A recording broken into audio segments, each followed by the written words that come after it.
rescued 273 tree frog tadpoles from a swimming pool and raised them in a paludarium. It's summer, but rather than setting up his swimming pool, my dad busies himself with a project of massive proportions. But that didn't mean the pool stayed dry. The rainwater, combined with the leaves from last winter, transformed the swimming pool into a vibrant swamp. The swampy pool attracted all sorts of wildlife, including tree frogs, which filled the pool with eggs. Eggs that would later hatch into tadpoles. Unfortunately, a certain type of pest also found the pool to be a great breeding ground. Mosquitoes. The vampirous pests tormented my dad as he tried to construct his palace.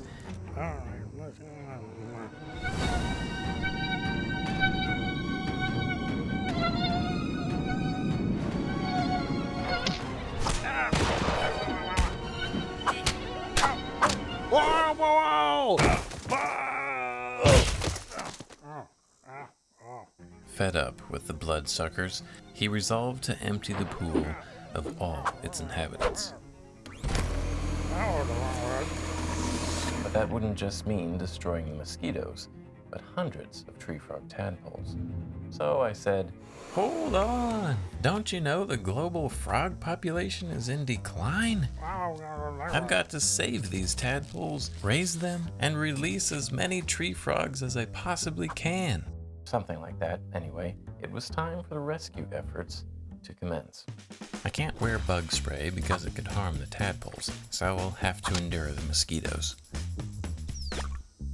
Because of all the leaves, I had no idea how many tadpoles were in this pool, so I just started scooping. I scooped and scooped, tadpole after tadpole, swatting mosquitoes in between. I figured if I scooped out the leaves first, I might spend less time picking leaves out of the net and swatting mosquitoes, and more time saving tadpoles. So with whatever this is, I'd get a load of leaves and pick out any tadpoles. Then I'd simply fling away the unwanted leaf litter.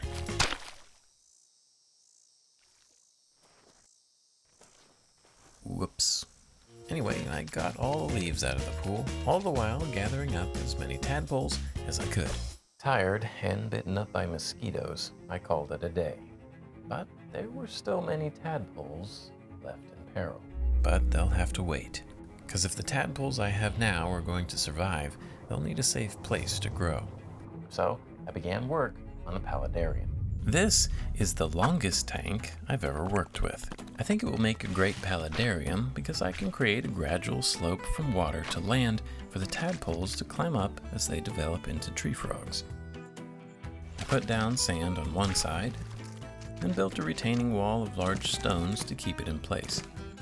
I finally had my chance to use this absurdly long branch in a build. I put in 2 other pieces pointing in the direction the tadpoles need to go. Not that tadpoles have ever been known to take directions. Then I put down some stones for support.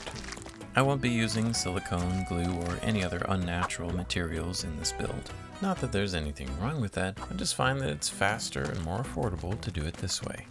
I chose to use sand instead of soil so the plants would wick their nutrients from the water, reducing pH levels and acting as a natural filter. I finished the hardscape with another branch, then added another hosta to the water section. But then I realized I forgot to test whether or not this tank would even hold water. Ideally, you'd test that before building the whole thing, but I forgot. Fortunately, there were no leaks. It's important that I mention I'm using untreated well water. Any chlorine or fluoride would be harmful to the tadpoles. I hope this will be a suitable environment for them to develop, but we're about to put that to the test as we introduce the tadpoles to their new home. It was funny to see the variety of character in these tadpoles. Some were reserved, while others were very excited. The next day, the paludarium was going strong.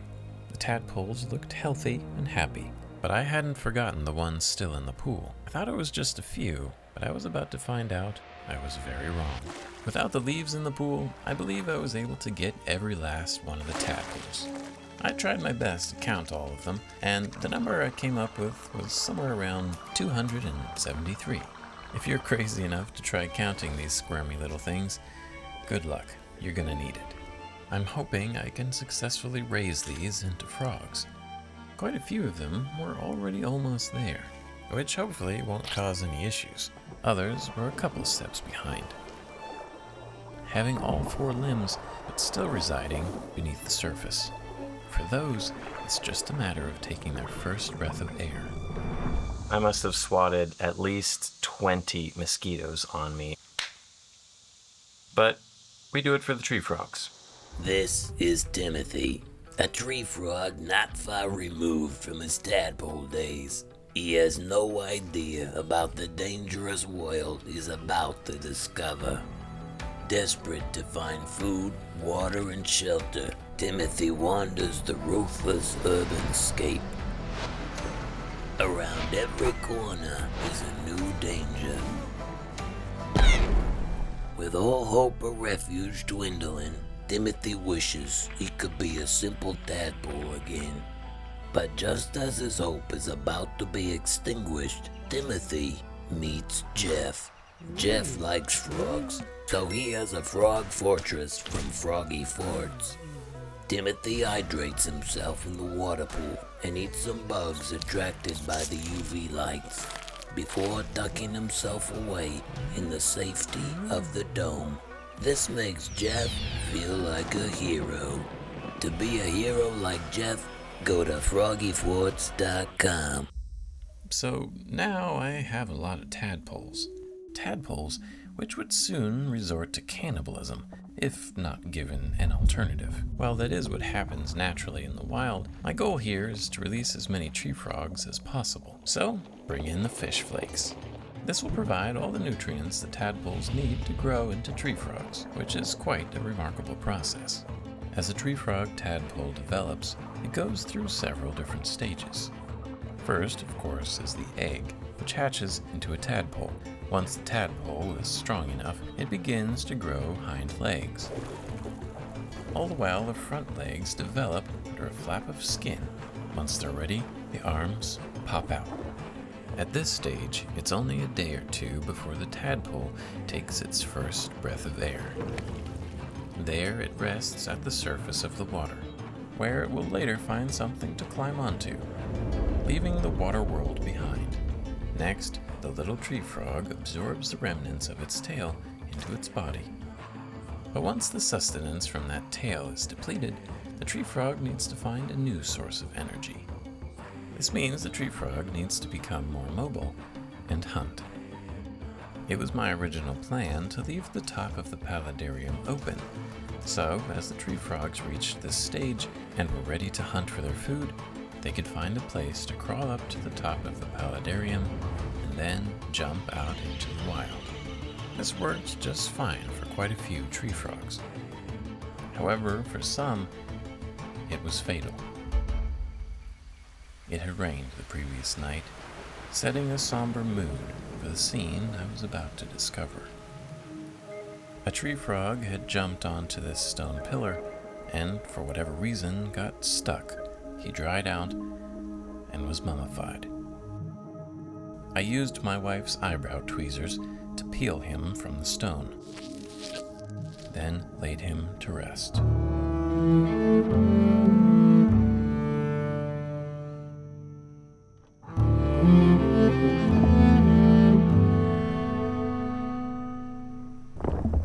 In the wild, only about 0.1% of all frog eggs laid will survive into adult frogs.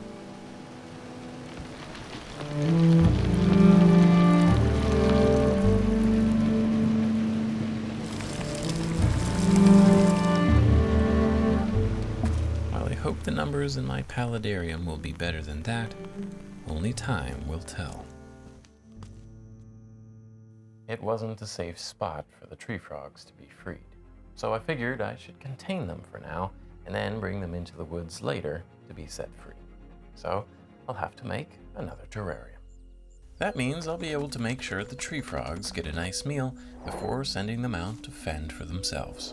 This layer of stones and moss will act as an irrigation system and prevent the soil from getting packed down at the bottom.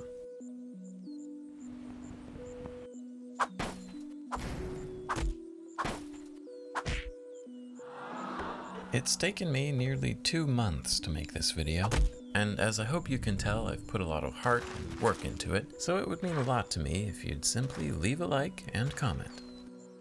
That helps YouTube to know it's worth watching. Then maybe more people will see it and be inspired to save any tadpoles that have been put in a bad spot. And of course I'll get some more ad revenue, which means I can afford to keep making videos and provide for my family. The terrarium looks great. It's going to make a great temporary environment for the tree frogs, except that it doesn't have a lid. Completely defeating the purpose. I didn't have time to make or shop for one, so I would have to look in storage.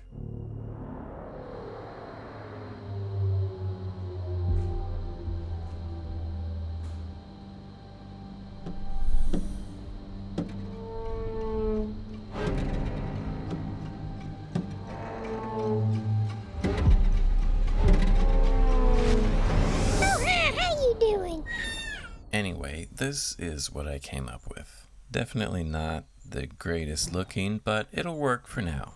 The tadpoles were transforming into tree frogs rapidly, day after day, until something unexpected happened. From one day to the next, the outdoor temperature dropped from a humid 90 degrees Fahrenheit to a dry 50. It was a sudden attack of sweater weather. The sudden drop in temperature slowed down the tadpoles' metabolisms, making them stagnant, inactive, good-for-nothing couch potatoes, sitting around all day doing a whole lot of absolutely nothing. So I brought in an aquarium heater, which seemed to do the trick pretty well. Before long, the tadpoles were squirming around again, eating, growing, and developing into tree frogs, one after the other. So I was back on track, moving tree frog after tree frog from the paludarium to the terrarium. Every day, there were less tadpoles and more tree frogs. As the days became weeks, the terrarium was filling up with lots and lots of tree frogs. And these tree frogs were beginning to get hungry. I want to give them a good meal before releasing them, so I set a fruit fly trap. Once the fruit flies took the bait, I captured them in a bag. Throw that bag in the refrigerator. Once the cold had made them slow, I dumped them into the terrarium. Unfortunately, I was only able to catch about 3, and even those seemed to outsmart the tree frogs. But I was determined to get these little guys a good meal. So during the night, I'd set up a light in the terrarium to attract insects. It wasn't long before things started to stir. Poised in the light, they prepared themselves for the feast of a lifetime. Only the bugs were on the other side of the glass.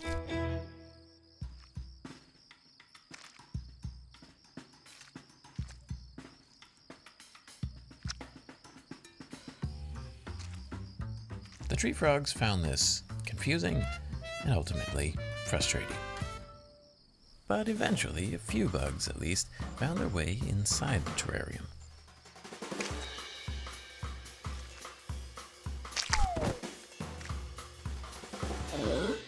I saw these 2 frogs observing the mayhem, and that's when I noticed that one of them was missing an eye. It was most likely eaten by one of his brothers when he was just a tadpole. I didn't want him to miss out on the feeding, so I caught this gnat and fed him by hand. I also grabbed whatever this bug was and tried to give him that too, but he didn't seem too interested. Maybe he was already full on the gnat, but he did crawl onto my finger. I think I'll name this one One-Eyed Jack. He kept that little bug as a snack for later. Hey man, are you gonna eat that? The next night, I left a lamp on and the lid of the terrarium open in hopes that bugs would fly in. Some tree frogs may have escaped because of this, but because of the sweater weather, it was too cold for most little bugs. The only ones that came around were too big for the tree frogs. I did try feeding some by hand, but with no results. And then something absolutely ridiculous happened. I heard something in the dark. Coming right for me was a cute little skunk. I was actually a little bit scared in this moment. Not because I doubted my ability to drop kick a skunk if needed, but because I didn't want to spend a month bathing in tomato sauce. Fortunately, he wandered on by and scurried off into the woods. I did not want to scare that skunk. And then I remembered that we also have bears in these woods, so I decided I didn't want to feed the tree frogs at night anymore. So I gathered them up and brought them into the woods to be released. The tree frogs took quickly to their new home. However, it wasn't a home free from danger. You wouldn't think salamanders would have tree frogs on the menu, but like most amphibians, salamanders will eat just about anything living they can fit in their mouth, adorable little tree frogs included.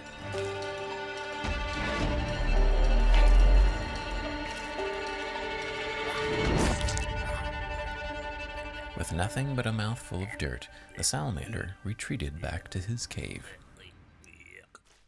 I felt kind of sorry for the salamander, so I gave him a little treat. Including One-Eyed Jack, I've released over 80 tree frogs into their natural habitat so far. Now you might be wondering whatever happened to my dad. With the pool gone, my dad could work on his project without so many mosquitoes, although he might have some other pests to deal with.